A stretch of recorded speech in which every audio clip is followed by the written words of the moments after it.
Hey boys and girls, welcome to another episode of CampingGearTV.com. My name is Ben. Hi, I'm Josh. And we are looking at, as promised, some more Loksak products. They've got a couple different products for a couple different uses on their site, and we mentioned in an earlier episode that they had sent us several of them, and I believe this is the last one we're taking a look at. Yes, it is. What's the name of this one? This one's called the OPSAK, and the OPSAK's all about having food on your campsite, but keeping the odors down to keep the bears away.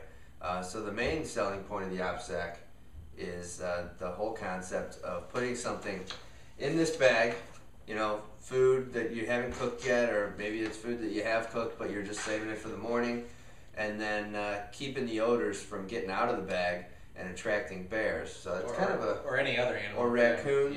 Yeah, or anything. Raccoons kind of have the game down though. Right. I don't think raccoons care about the smell. I think they know attack the campsite. Right. Yeah.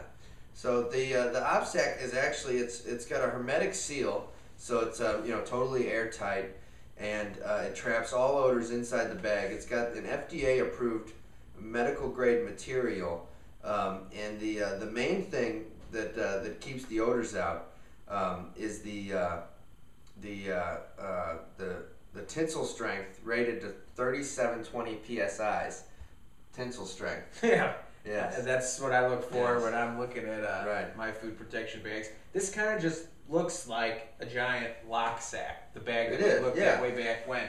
But this definitely has some features that, and this bag has the ability to do some things that the Loksak does not, correct? Yeah, it does. I mean, it's got the things it does that the other bags aren't engineered to trap odors inside. They're made to be waterproof, up to 20 meters, but they're not going to keep the odors out. And this one's got different chemical composition, different materials that are used to keep the odors from inside the bag into getting out. And this is U.S. Marine tested, yes. Am I correct? Yes. So, so like we were saying, the main feature is keeping the odors, everything that's in here, you won't be able to smell. So we decided to do a little test, right? Yes, we did. To see how well this was going to do, or this was going to work. So we have an OPSAK here with a can of tuna that's been in here for 10 days. Yeah. 10 days this tuna has been in here. Yes, canned tuna. Can of tuna. Now, we're not going to eat it. No. We're not going to eat it, but can you smell it? No. Can't smell it.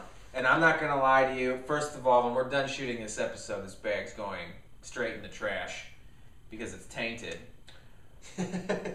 But I did earlier take a whiff of the tuna inside of it, and it is definitely foul and rotten. I'm not going to subject us to that on camera here, but it is definitely bad. So it's about the stinkiest stuff that you can have inside the bag, and the bag is holding it good. Yeah, so it's definitely a product that will, and they're large too, so you can get a lot of food in here. You could get a lot of food in there. And, I mean, you have a couple of these, and you can have a couple days worth of stuff in there that you can protect and keep out of, keep from other animals to, getting in and digging through your stuff. And I would recommend buying more than just one, though. Sure, definitely. I headed out on a trip recently, and I put it to the test. I brought one bag with me. I had my cooler full of beers and stuff. I wanted to keep my food separate so that, it didn't get all waterlogged by the ice melting. So I put a whole bunch of stuff in here. I had bratwurst, steaks, burger patties, all jammed in here. And what I noticed is that if you put too much stuff in, it has a tough time staying sealed at the top. So if there's too much pressure on the outside, naturally it has a tough time staying closed. So, you just gotta buy more than one bag and don't load them up too much. You'd have the same problem though with any Ziploc bag. And so, and one last feature I recall too, that this bag can take boiling water. Yeah. So say you have some sort of dry food mix that you just need to put boiling water in and shake up. Sometimes like a ramen noodle type mixture or anything like that. Up to 160 degrees Fahrenheit. Yeah, so it can take that. So these bags really can take a beating. Yeah. And they're just the nice little accessories to have when you're out and about. Yeah, they're nice bags. So that's our episode for today. Yes, it is. From that mistaken. I think that's it. That's it. That's all. The OPSAK. Yeah. CampingGearTV.com. Check us out later.